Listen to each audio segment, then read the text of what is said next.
যেটা শঙ্কা ছিল বাস্তবেও সেটাই ঘটল। বুধবার রংপুর বরিশাল ম্যাচকে কেন্দ্র করে গ্যালারিতে হাতাহাতি করার ঘটনা ঘটে গেল। অবিশ্বাস্য হলেও এটাই সত্যি।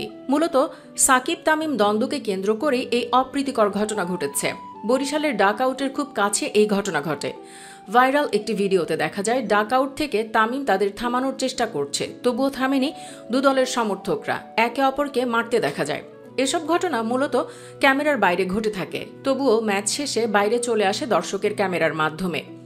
এছাড়া মাঠে উপস্থিত অনেকেও ঘটনার বর্ণনা করেছেন। কেবিডি হাসনাইন এম এ নামে একজন ক্রিকেট বিশ্লেষক গ্যালারির পরিস্থিতি বর্ণনা করতে গিয়ে ফেসবুকে লিখেছেন, রংপুরের ব্যাটিং দেখে মানুষ চরম বিরক্ত হয়ে পড়েছিল, সেই রাগ ঝেড়েছে অন্যদের উপর। চিপস বিক্রেতাকে তুচ্ছ ঘটনায় গায়ে হাত তুলল কয়েকজন, আর কয়েকবার মারামারি লাগলো সাকিব তামিম ফ্যানদের ভেতর। তিনি জানান, শেষবার এত বেশি হাতাহাতি হলো যে পুলিশ যেয়ে দুই পক্ষকেই লাঠিচার্জ করে বের করে দিল। রংপুর এবং বরিশালের জার্সি পরা ছিল দেখে বুঝতে পারলাম হাতাহাতির বিষয়বস্তু কি হতে পারে। মানুষজন এত টক্সিক হয়ে গিয়েছে। হাসনাইন আরও বলেন, আমি 2005 সাল থেকে স্টেডিয়ামে যেয়ে খেলা দেখি। এরকম বাজে মানসিকতার মানুষ আগে কমই দেখেছি।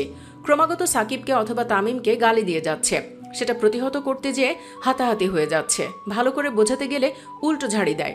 তিনি দর্শকদের সমালোচনা করে লিখেছেন, আমাদের দর্শকদের ভেতর সুস্থ মন মানসিকতার দর্শক অনেক কম। হ্যাঁ, হয়তো ক্রিকেট তারা উপভোগ করে, কিন্তু খেলাটাকে সম্মান করতে জানে না। ভুয়া ভুয়া আমরাও বলতাম, ভুয়া নতুন কিছু না, কিন্তু কাদের বলতাম?